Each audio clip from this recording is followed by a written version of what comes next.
اور ہم عوام پر اعتماد کرتے ہیں کیونکہ بھٹو صاحب کے اصول کے مطابق پاکستان میں عوام ہی طاقت کا سرچشمہ ہے. ہم اس طرح سے ان سے ڈائریکٹ رابطہ بحال رکھ کر آگے بڑھنا چاہتے ہیں, چاہے وہ سندھ ہو, پنجاب ہو, کوئی اور ہو. جی سر تھوڑا صاحب یہ جو آپ نے بتایا تھا الیکشن کی ڈیٹ آگے بڑھ جاتی ہے تو کیا آپ قبول کر لیں کہ ڈیٹ آگے میں نے دوسرا بھی لے لیجیے کہ جب پی ڈی ایم کی حکومت کی اگر آپ کے پی کے میں اور پنجاب میں وقت میں انتخابات کروا دیتے ہیں, اب اتحادی حکومت میں تھے تو آپ کو یہ دن نہیں دیکھنا پڑتے. میں عرض کروں, پہلا سوال آپ کا تھا کیا کریں گے, کیا قبول کر لیں گے ڈیٹ آگے بڑھی تو؟ I'm sorry, نہیں کیا الیکشن کی ڈیٹ آگے بڑھی تو کیا قبول کر لیں؟ ہم نے میں نے پہلے ہی کہا کہ ہم اس چیز کی حمایت نہیں کریں گے. آپ نے شاید سنا, میں نے کہا کہ ہم اس ایکسٹینشن آف ڈیٹ کی حمایت نہیں کریں گے کیونکہ ہم تو اکثر ڈیمانڈ کرتے رہتے ہیں کہ پاکستان کے عوام کو یہ ملک چاہیے, اس لیے ہم اس کی حمایت نہیں کریں گے.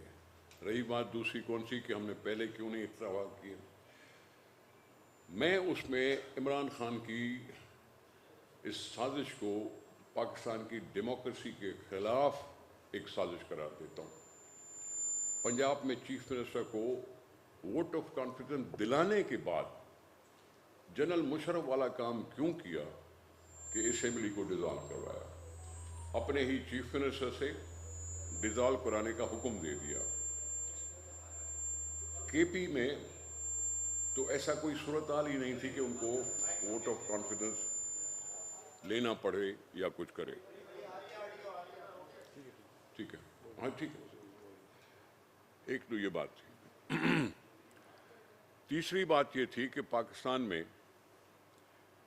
ہم نے بڑی جدوجہد کے بعد الیکشن ایک دن کرانے کا فیصلہ کروایا تھا. یہ فیصلہ 90 کے دہائی سے ہوا. اس سے پہلے الیکشنز ہمیشہ پہلے نیشنل اسمبلی کے ہوتے تھے اور 3-4 دن کے بعد صوبوں کے ہوتے تھے. اب یہ فیصلے جو تھے, ایک الیکشن کا نتیجہ دوسری الیکشن پر اثر انداز ہو سکتا ہے, تبھی ہم نے جدوجہد کر کے یہ کہا تھا کہ اب الیکشنز اگر ہوں تو ون ڈے پول ہو. ہم نے الیکشن کے اس کتاب رول اور ایکٹ میں بھی کچھ نہ کچھ اس طرح کا لکھا ہے کہ جی ون ڈے پول کا تصور یہ ہم نے وہاں لکھوایا تھا اور ابھی بھی لاگو ہے. اس وقت ہمارا اعتراض یہی تھا کہ یہ ایک جگہ الیکشن کرانے کا دوسرے صوبوں پر اثر پڑ سکتا ہے, تو پھر وہ ٹرانسپیرنٹ نہیں رہ جاتی بات. الیکشن کی جو طریقہ کار ہے وہ ون ڈے پول ہو. ہماری ڈیموکریسی اتنی مضبوط ہے نہیں.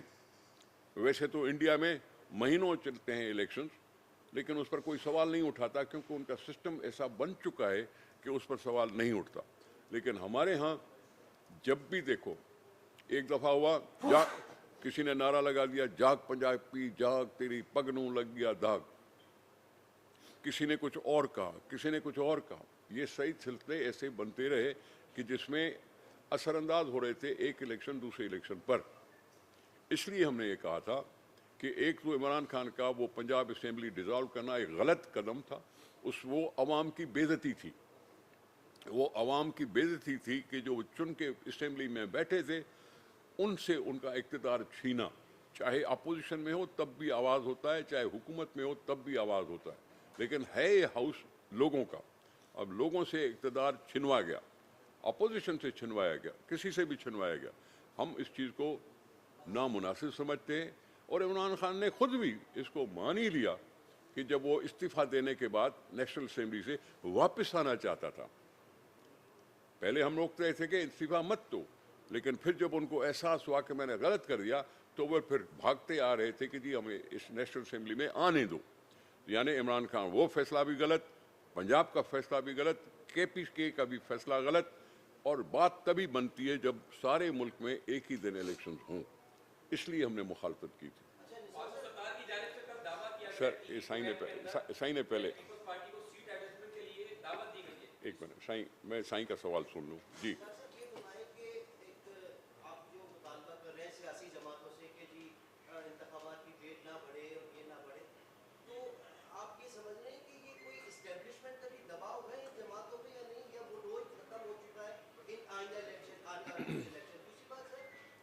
دیکھیں آپ میں اس کا جواب دے دوں.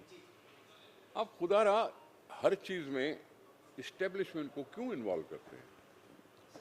نہیں نہیں نہیں نہیں نہیں نہیں نہیں پاکستان ایک آزاد ملک ہے. پاکستان کے 25-26 کروڑ عوام ہیں. عوام کو ہم طاقت کا سرچشمہ مانتے ہیں، اور ہماری ان ساری کوششوں، ہمارے ان سارے بیانات کی وجہ سے یہ بھی تو ہوا نا کہ ہم نیوٹرل ہیں. نیوٹرلٹی کو گالی دی عمران نے. جب انہوں نے کہا کہ ہم نیوٹرل ہیں، ہم کسی کے بیچ میں نہیں پڑیں گے، تو عمران نے کہا یہ تو جانور ہے. ہم نے تو ویلکم کیا تھا. ہم نے ویلکم کیا تھا کہ جی ہاں اب اسٹیبلشمنٹ یہ کہہ رہی ہے کہ ہم نیوٹرل ہیں. نیوٹرلٹی کی جو مخالف جماعت تھی وہ پیپلز پارٹی نہیں تھی، پی ٹی آئی تھی. صاف انہوں نے کہہ دیا تھا کہ یہ تو ایسے جانور ہوتے ہیں. تو اسٹیبلشمنٹ کو نہ لائیں، 26 کروڑ عوام کے بارے میں سوچیں. یہ ملک اس وقت عوام کے پاس نہیں ہے. آئین میں صرف 3 مہینے تھے نگراں حکومت کے لیے، اب 6 مہینے ہونے کو آئے ہیں. یہ ملک پاکستان کا عوام اس کے پاس یہ نہیں ہے. ان الیکٹڈ لوگ ہیں، بیٹھے ہیں، چاہے وہ لیول پلینگ فیلڈ دے رہے ہوں یا نہ دے رہے ہوں، لیکن بیٹھے ہیں. اس لیے ہم چاہتے ہیں کہ پاکستان میں الیکشنز ہوں. جس کو بھی کامیابی ملے ہم مان لیں گے. الیکشن صرف صاف، شفاف، ٹرانسپیرنٹ کراؤ. اس پر یہ الزام نہ لگے کہ جی اس طرح ہوا ہے. اب یہ اگر اس سے زیادہ میں کیا کہوں؟ جی سر. فاروق ستار کی جانب سے کل ٹی وی پروگرام کے اندر دعویٰ کیا گیا ہے کہ ہم نے پیپلز پارٹی کو بھی کراچی میں سیٹ ایڈجسٹمنٹ کے حوالے سے دعوت دی ہے، تو کیا پیپلز پارٹی دعوت کو قبول کرے گی؟ سر ہمیں دعوت ملی نہیں. ابھی آپ نے مولانا فضل الرحمان کے حوالے سے بات کی کہ انہوں نے جو ہے وہ انتخابات کے وہ ملتوی کرنے کی بات کی ہے، تو ان کی تازہ ملاقات جو ہے وہ اسلام آباد میں خاص زرداری صاحب کے ساتھ ہوئی ہے، تو کیا ان کے ساتھ بھی وہ اس کے بعد دوسرے دن انہوں نے یہ بات کی ہے؟ کیا ان کے ساتھ سر میں صرف شادی میں ملے تھے. شادی میں ملے ہوں گے، ٹھیک ہے، ملتے ہیں. میں بھی آپ سے ملتا ہوں، وہ بھی مل سکتے ہیں کسی سے، وہ بتنا نہیں ہے. ملاقات نہیں. بات ہوتی ہے کہ سرے راہ چلتے ہوئے ہاتھ ملاتے ہوئے ملاقات نہیں کہلاتی، یا مذاکرات نہیں کہلاتی. مذاکرات نہیں کہلاتی. ہم الیکشن چاہتے ہیں. یہ میرا جائز مطالبہ ہے کہ پاکستان کو الیکشن چاہیے. انٹرنیشنلی بھی پاکستان کے اوپر نظریں ہیں کہ کب تک الیکشن کو نہیں کرائیں گے. پاکستان اپنے طور پر اپنے آپ کو ثابت کرنے کا پابند ہے کہ جی الیکشن ہوں. بھلے کس کو بھی اقتدار ملے، کوئی مسئلہ نہیں ہے. ایسی صورتحال نہیں ہے، کوئی کیٹاسٹرفی نہیں آئی، کوئی نیچرل کلیمٹی نہیں آئی. یہ امن امان کے مسئلے دوسرے ممالک میں بھی ہوتے ہیں. ایسے عمل تھے، یاد ہوگا آپ کو، ایران میں نہیں ہوئے. وہاں تو 3 2 سال میں الیکشنز ہوئے، حالات ٹھیک نہ ہوتے ہوئے بھی. تو پاکستان کی حکومت یا پاکستان کی آرمڈ فورسز اس چیز کا رکھتی ہیں علم کہ کیسے کنٹرول کیا جا سکتا ہے. سندھ میں بھی کہتے ہیں نا جی دھاڑے لیں دھاڑے لیں دھاڑے لیں. ہم تو نہیں کہہ رہے ہیں کہ جی الیکشن مت کراؤ. Thank you.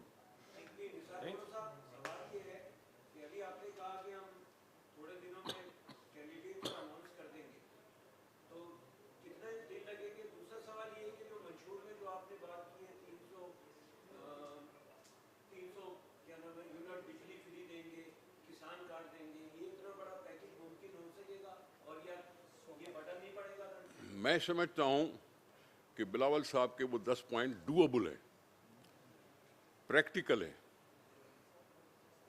ڈویبل اس لیے کہہ رہا ہوں کہ میں عمران خان کی طرح بات نہیں کر رہا ہوں کہ جی اتنے لاکھوں گھر بناؤں گا، اتنے لاکھیں روزگار دوں گا. طریقہ نہیں بتایا تھا کہ کہاں سے کرے گا. ابھی تک نہیں بتایا کہ کتنے کیے اور کیسے کیے. لیکن اگر ہیلتھ کارڈ چل سکتا ہے تو لیبر کارڈ بھی چل سکتا ہے، اور دوسری چیزیں بھی جو کہیں ہیں وہ چل سکتی ہیں. ہاری کارڈ، لیبر کارڈ، یہ کارڈ وہ کارڈ، یہ سب طریقے ہیں کہ بھائی یہ ٹرانسپیرنٹ ہو. کارڈ دینے کا مطلب ٹرانسپیرنسی. ویسے تو ہم اناؤنس کر دیں گے کہ جی فلاں کو یہ دیں گے، مراد دیں گے. یہ ہے تنخواہیں بڑھانے کا جو ہے وہ بھی ڈویبل ہے کہ ہر سال اگر 15% بنتی ہیں تو پیپلز پارٹی نے تو اپنے دور میں 150% تنخواہیں بڑھائی تھی 2008 میں. یہ ڈویبل چیزیں ہیں جو بلاول صاحب نے اپنے ہائی لائٹس کیے سارے کچھ اس میں. اور ہاں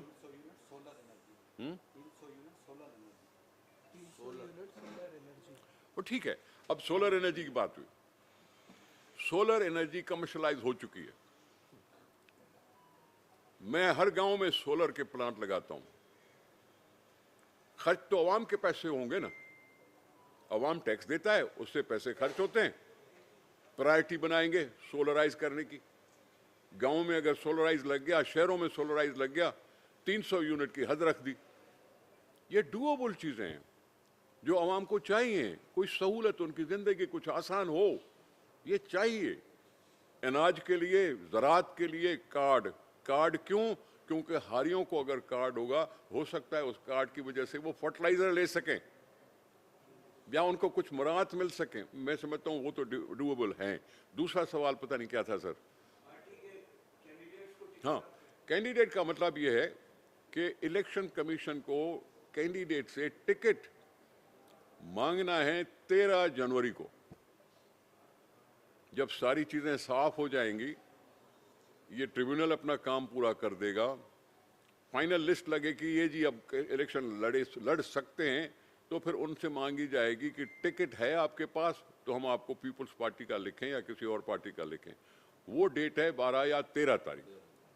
اب 13 تاریخ میں وہ ٹکٹیں اناؤنس ہو چکی ہوں گی جو جا کے سمبل الاٹ ہوگا. Symbol allot. آپ نے کہا کہ ہمارے منصور میں کسان کارڈ ہے, مزدور کارڈ ہے. گزشتہ 15 سالوں میں سے آج کے دن تک کسان کو آج جو ہے وہ کھاد نہیں مل رہی ہے, بلیک میٹ نہیں مل رہی ہے. تو آپ کسان کارڈ تو دور کی بات رہی, کھاد کے حوالے سے آج آبادگار اور جو کسان ہیں پریشان ہیں. اس کے لیے پیپلز پارٹی نے کیا ہے وہ. میں مانتا ہوں کہ پاکستان ایگریکلچر بیسڈ اکانومی ہے. اس کا میں ثبوت بھی دے سکتا ہوں کہ ہم نے آمدنی کیسے بڑھائی. جب 2008 کا زمانہ آیا تھا تو اس وقت جنرل مشرف گیا تھا چلا, وہاں گندم کی فی من کی قیمت تھی 500 روپے. ہم نے اس کو بڑھائے 800 کیا پہلے دفعہ. اس 8 سال کی وجہ سے لوگوں نے کاشتکاری میں اضافہ کر دیا. پہلے ہم گندم باہر سے منگاتے تھے, پھر 2008 کے بعد ہم نے گندم کو ایکسپورٹ کرنا شروع کیا. ایکسپورٹ سے بھی فائدہ ہی ہوتا ہے, کمائی ہوتی ہے. بہتر اگر رقم ملتی ہے تو ہماری جو انویسٹمنٹ لگی ہوتی ہے زراعت میں, وہ کچھ نہ کچھ ریکور ہوتی ہے. اسی طرح سے جب یہ مینیفیسٹو آئے گا, کتابچہ آئے گا, اس میں بھی لکھا ہوا طریقہ ہوگا کہ ہاریوں کو اس کارڈ کے حاصل کرنے سے کیسے کیسے فوائد ملیں گے, کس طرح سے فوائد ملیں گے. قرضہ لینا ہے اس کے بھی لکھا ہوئے گا. ہر چیز کی ڈیٹیل جو آئے گی وہ تو اس کتابچے میں آئے گی. فی الحال تو بلاول صاحب نے ایک خد و خال بتائے کہ آگے 5 سال میں اگر پاکستان پیپلز پارٹی کو اقتدار ملتا ہے, لوگ اس کو جتواتے ہیں, تو یہ کام کر سکیں گے.